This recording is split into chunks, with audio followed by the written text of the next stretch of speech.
Hey guys, Phil from Bike Check MTB here, and today I'm going to be talking to you about the 2018 29er Trail Bike Buyer's Guide. So these are all my opinions, no one else's. Everyone's going to have different opinions, which brands they like, which bikes they like, which geometry they like. I'm just basing this purely off geometry, new spec, and new standards for this year. Okay, so all the bikes that I've picked have been up to date, so in geo, spec, standards, using both boost and metric shocks. Why? When you're getting a new bike, you want to be future-proofing it, so you're going to have all the new stuff. If you want to buy a frame, new frame, swap it over in the future, there's potential for that resale as well. There is also some new technology out this year, and then all the general geo stuff that we're going to be talking about. So just looking in here, got a bit of a mind map. So in terms of geometry, we're going to be looking at bikes that are long, low, slack, 3 key buzzwords. We want a steep seat angle, that's the new one that's coming in, and short chainstays to keep the bike pretty playful, because as a trail bike you want to keep it playful, you want to have fun on it. Those are the main things. Okay, new spec. So this year it's new forks, shocks, new air springs and dampers. So in terms of forks, Fox has new air springs this year, making the fork feel more linear, and then you can make it more progressive with volume tokens. I've got it on my new bike and it feels super nice, so definitely recommend that. Dampers, there's the new Charger damper this year from RockShox, which looks very promising. Also new shocks, so something like the DPX2, which is really good. Onto drivetrains, GX Eagle's going to be the big one this year, so affordable 12-speed drivetrains and a lot more one-speed ones. 1x11s that you're going to be seeing this year as well. So onto new standards. So with 29ers, you're seeing some new fork offsets come this year.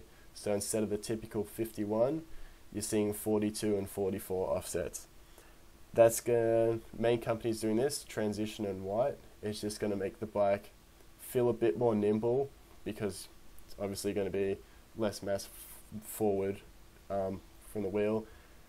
There's a few other things if you want to look into it. Pink Bike's done a few articles with White and Transition on it to explain it a bit better than I can. Metric shocks, put the metric, make everything a bit more easier for companies with getting their shocks in. Also means you can fit a longer stroke shock in a smaller amount of space. So it just means you can control the stroke a bit better with these shocks. They feel a bit nicer already. I've got one on my bike. Definitely feels like it has a bit more travel than what they usually do.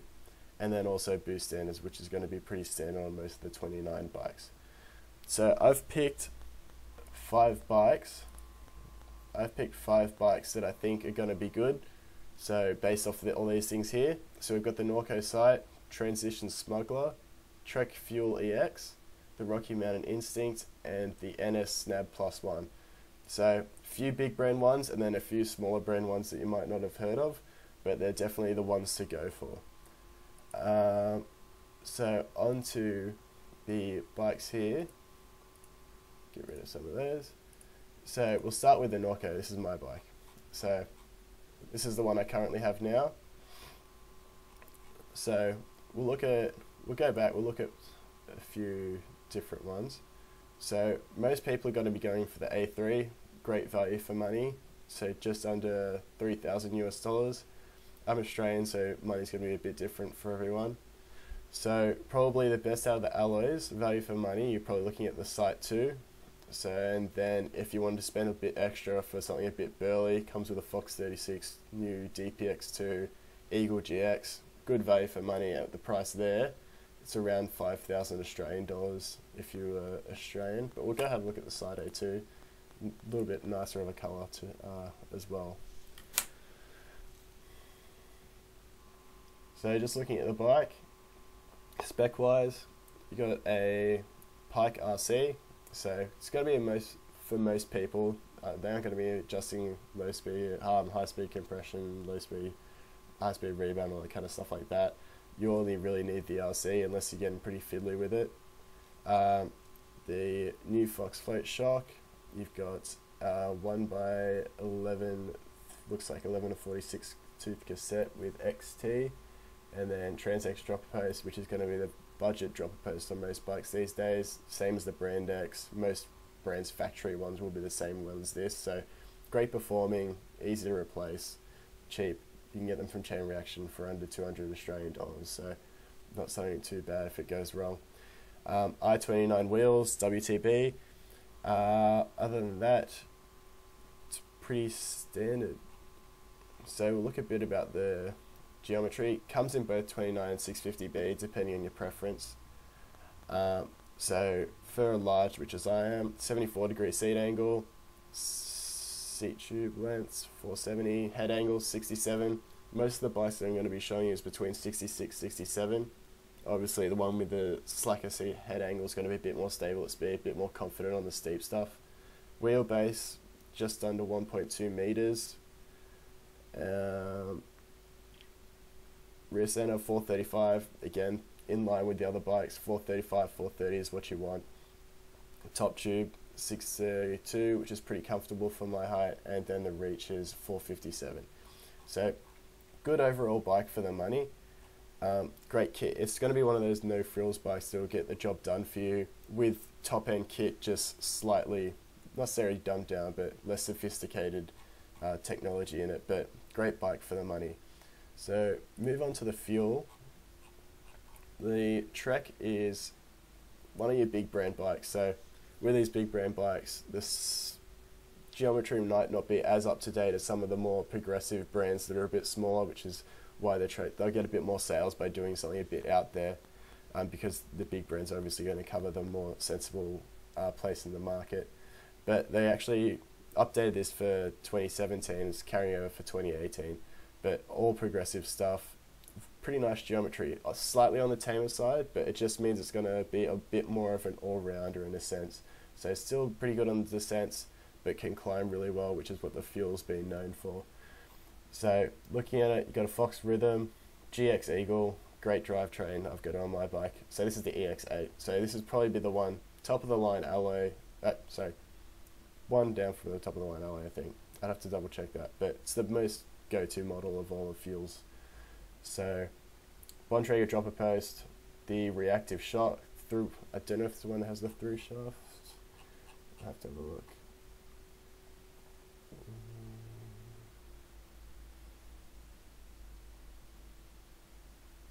Don't know if it does. Don't think it does. Just a new shock that they came out with this year. Have read a few things about it. No huge difference that I've been noticing from what they've said. But the reactive shock's really good, so you can leave it in the middle setting, and then when it hits a decent hit, it opens up into essentially a full setting, so it will absorb those big hits while still having a good pedaling platform. So GX Eagle, the new Bontrager wheels, great value for money. Like the base hub has like 54 points of engagement, so that's pretty crazy. Have heard a few people ding the rims, but for a wheel set from a standard wheel set from a company that offers that kind of point of engagement and wide rims as well, 30mm internals, which is really nice. Okay, so onto the components a bit more. So guide arm brakes. Pretty standard on most of these bikes for this price. GX Eagle, as I said, and the Rhythm. So onto the geometry. So this is all in the high settings, so it can go lower. They've got a flip chip, which is really nice in some of these bikes.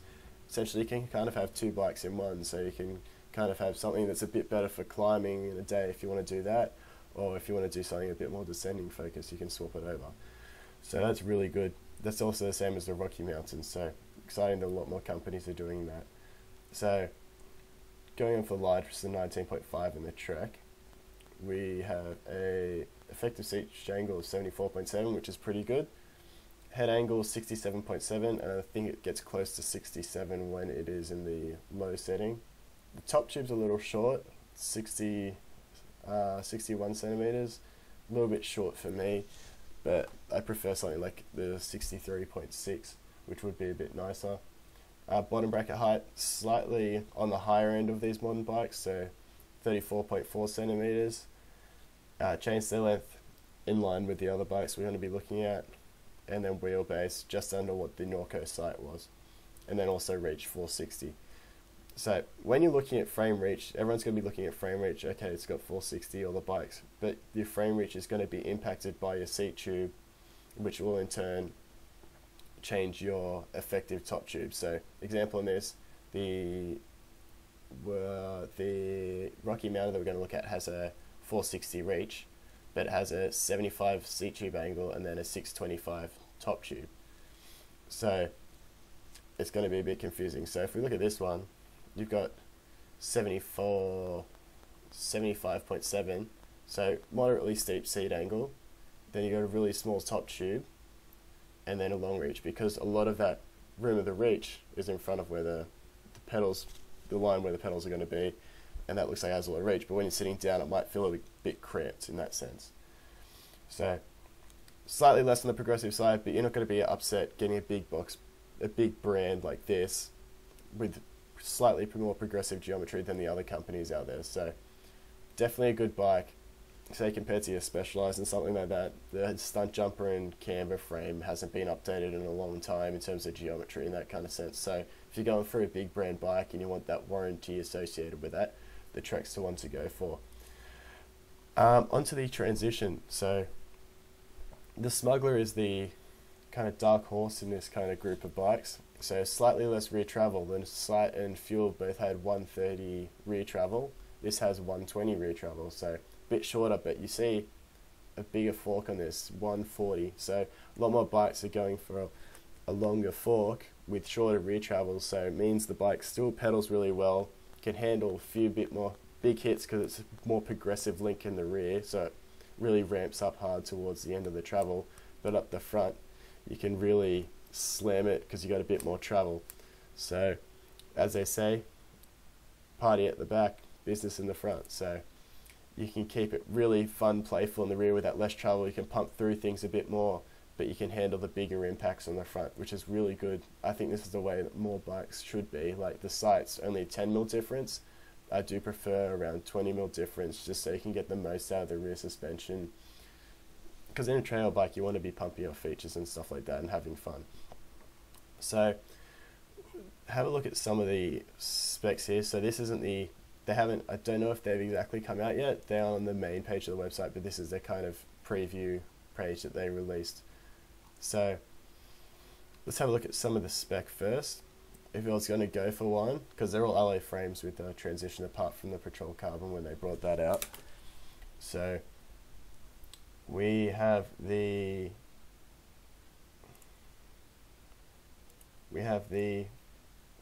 GX Complete, which comes with GX Eagle. This would be the one I'd go for. Essentially, drivetrains are very similar to the XO1 Eagle, and the fork, you're getting the difference is the grip damper compared to the Performance Elite, so Fit 4 versus grip.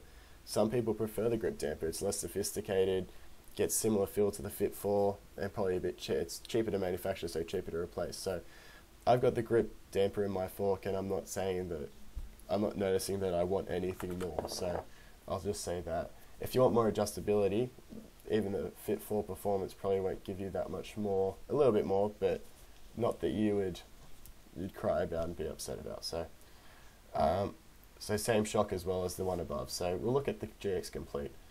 So Fox 34 Performance, we've got the race face effector handle stem, so 40mm, because it's got slightly longer reach on this one, so bring it back a bit. So guide our brakes, we're seeing that common on these kind of just under 4K bikes. Same with the Trek Fuel EX. How much was that? That was, oh, okay. It's a good bike, great bike value for money, especially in America. That is a little cheaper than they are in Australia. And then the Sight is, for get guidars and that kind of stuff, but you do get better suspension on the Sight, significantly better. So you get the DPX2 on that one, and then also the Fox 36. So handle a bit more. It's good to see companies believe in their frames. So this is only a 130mm travel bike, and they've got a shock with a piggyback and a Fox 36. You know that bike's going to be able to handle some abuse. Guidars, you got E13 rims, which is awesome. Tires, Minions, seems to be common on all of them. It's pretty good spec for them. Well, you're not going to get as good spec for the money with boutique brands, but it's smart spec, I'll say that. So let's have a look at the actual frame itself. So really nice frame, threaded bottom bracket, which is good to see. I hate press fit, it's just annoying. Metric shocks, that's what we're looking for. Boost, really progressive rear suspension. post mount 180 mil, which is what you always want. Room for a water bottle, which is great. And then also Enduro Max seal bearings. So the site also has Enduro bearings. You don't want to have to be really replacing your bearings all the time. So let's look at the larger list. A bit longer reach than the site and the fuel, which is nice to see, 475. However, if you look at the top tube, because the seat angle is so steep, it keeps it in the realms of what's comfortable for most people, around 510 to 61ish. So still 625. So when you're seated and comfortable, still not feel like you're reaching out too much, still comfortable. So the site was around 630, and then the Rocky Mountain is going to be around 625 as well. So keep it comfortable. Really short seat tubes as well, so you can fit a super long dropper post, which is good to see, 450.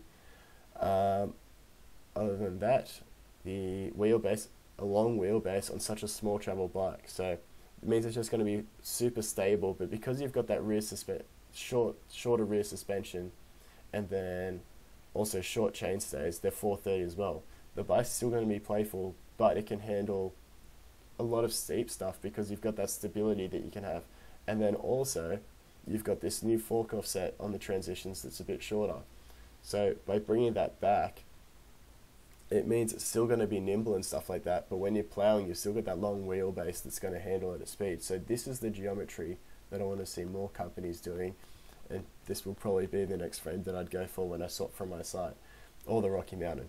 But this is a bit more progressive, and it's probably the ideal geometry that I'd have on my bike, except maybe a slightly slacker seat angle, because in Australia we have a lot more flat pedaly sections, and I prefer to actually be in a more comfortable seated pedaling position rather than seating but feeling like I'm standing up, that I'm starting to feel with a bit more of these steep angle bikes. But yeah, anything from 74.5 to 75.5 to 76 is that comfortable range that I reckon is good for seat angles. So transition, one of the best bikes that we're probably going to be looking at, if not the best. If you can afford it, I'd go for it. If you can't, I'd probably go for something like the Fuel or the Instinct. The Side or the Instinct. The Fuel, if you want that confidence in a big brand, that's probably the one I'd go for. But okay, so looking at the Rocky Mountain, I was probably the most excited out of all these bikes when it came out, because I was really excited about what they did with the altitude and the Slayer. So, just having a look. Okay, so let's have a look which models we'll go for. I prefer to have an LA bike that is better for my money, and most people are going to relate with an LA bike. So let's have a look at the LA50. Probably, how much is that one? Give me a price. Give me a price. There is no price. Okay. We'll have a look at the LA70. Okay, this is nice. Okay, we'll just go through this one. Everyone's going to, you can look at the bikes yourself if you want to get a better idea of what's going for it. So this one's probably going to be around the price of, I'd probably say, the site. So around that 4K margin in US dollars. So Fox Performance 34 Performance Elite, good fork. It's 140 mils of travel. See, this one matches 140 with 140, so it's going to feel a bit more balanced rear suspension, the front suspension. If you prefer that kind of feel, that's why I think this type of bike would be a good all-rounder. If you want something that can climb well, but also descend like a beast, because you do have a lot of adjustability with the Rocky Mountain with this Ride 9 system. So if you come down here, we have 9 positions of geometry that we can pick. So you can mess with the leverage ratios, make it more linear, make it more progressive, more suited to someone with a bit more weight, and then you can also make it steeper, slacker.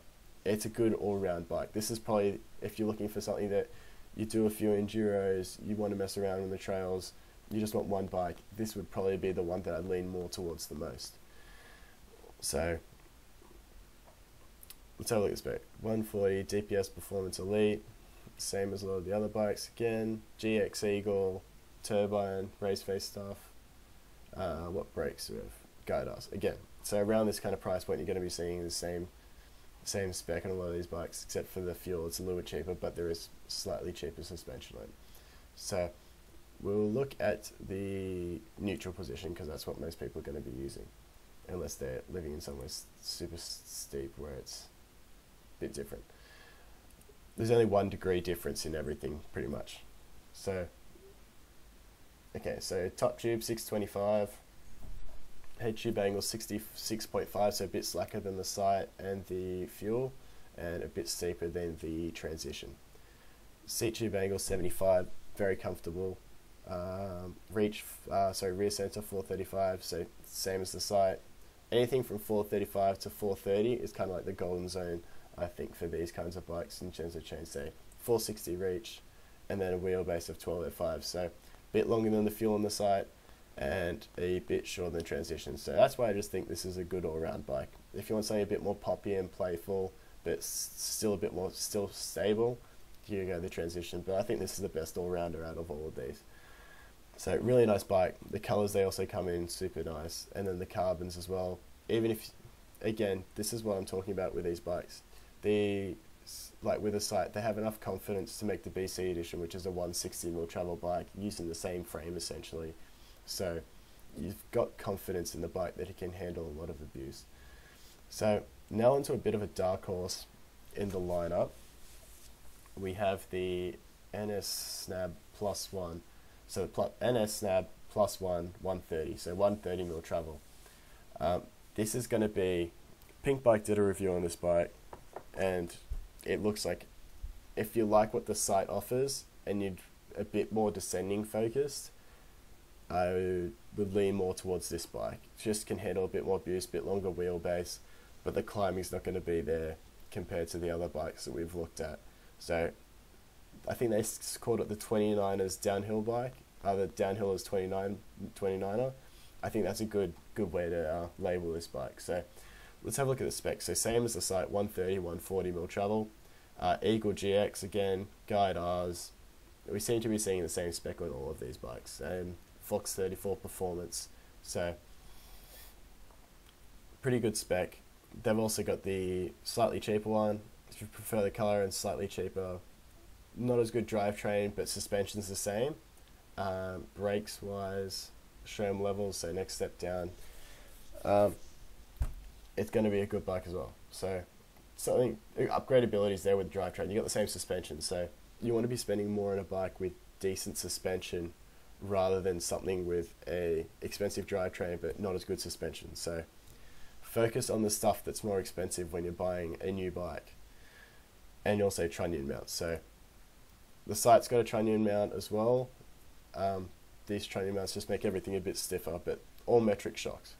So look at the geometry of the Snab in a second. Probably over here, actually. We'll go to the YT Jeffsy. So those are the 5 that I'd recommend, and you people are going to be saying, why not the high tower, why not the Jeffsy? High towers, I just don't think the value for money's there, and it's slightly a bit behind on some of the geometry, and in that sense you might as well be going for the fuel. However, if you do have the money, the high tower is race proven, so it's won plenty of enduro races. People have been taking the Enduro World Series. You know it can handle the abuse. If you've got the money, a high tower would be a nice bike. But yeah, also, why not the Jeffsy? So we'll look at the Jeffsy AL1. If it loads. The YT website always takes forever to load, because it's got that thing. Okay, so let's have a look at the spec of the Jeffsy first. Spec's great value for money from the Jeffsy because it is a straight buy online. You can't try it, so that's going to be one thing people don't like. So the frame, look at the frame. So we got a boost rear end, but not a boost front end. So to have the stiffness in the rear, not as much stiffness in the front, but if you want to do a frame swap, you're going to have to do, it limits you in the sense, if you wanted to change wheels, then you have to get, okay, I have to get something boost rear and then something boost front. Just gets annoying, especially if you're changing over bikes. You can still do it, but like take the wheels over the next bike, but it's not going to be what they intended. They want boost front and rear, and you want to be up with the standards. You're eventually going to have to get a new fork in the future. Rear shock, not a metric rear shock. drive GX 1x11, so pretty standard stuff. But this spec was the ideal spec 2 years ago. They haven't updated the GFC's geometry in a while. The geometry on the GFC 27.5 is perfect, but until they transfer that across to the 29, I don't think it's as good of a bike compared to some of the other ones we've looked at. Geometry wise, look at a large, you'd have to be going an extra large to get the ideal geometry compared to the other ones that we've been looking at.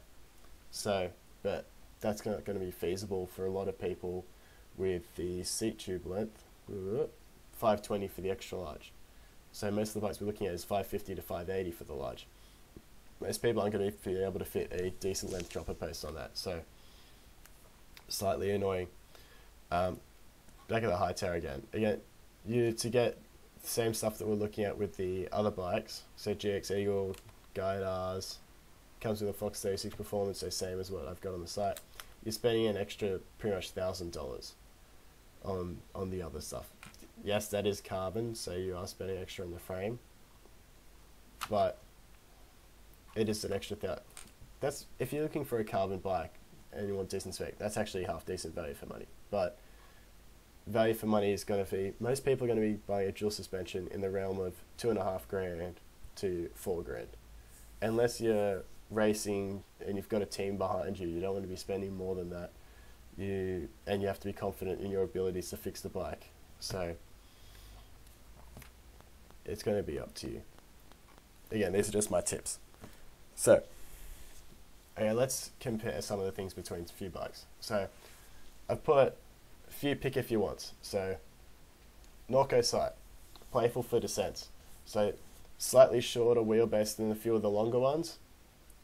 However, the rear suspensions, from what I've felt so far on my bike, super supportive, super progressive. It might not pedal as well as, say, something like the Fuel EX, but I still think it pedals perfectly fine, and I'm having the most fun I've ever had on this bike.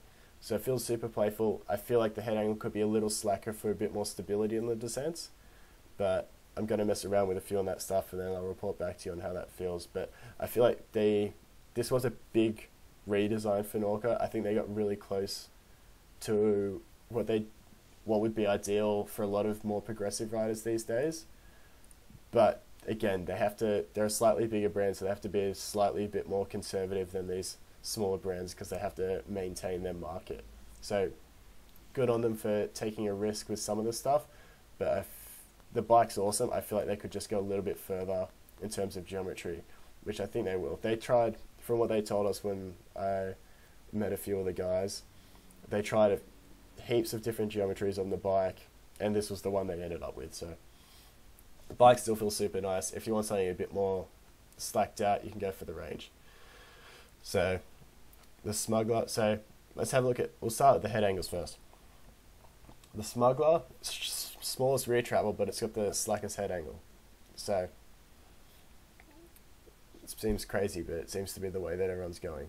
So a bit more stability, but a bit more playful bike in the rear. So that's why I think it's probably the best one out of the group. So head angles ranges from 66 to 67. The fuel, that's the steep setting, so it's going to be slow. So I still think, so onto the seat angle now. I still think 74 is a little on the slack side. It depends on the frame. If you've got a frame like the Sight,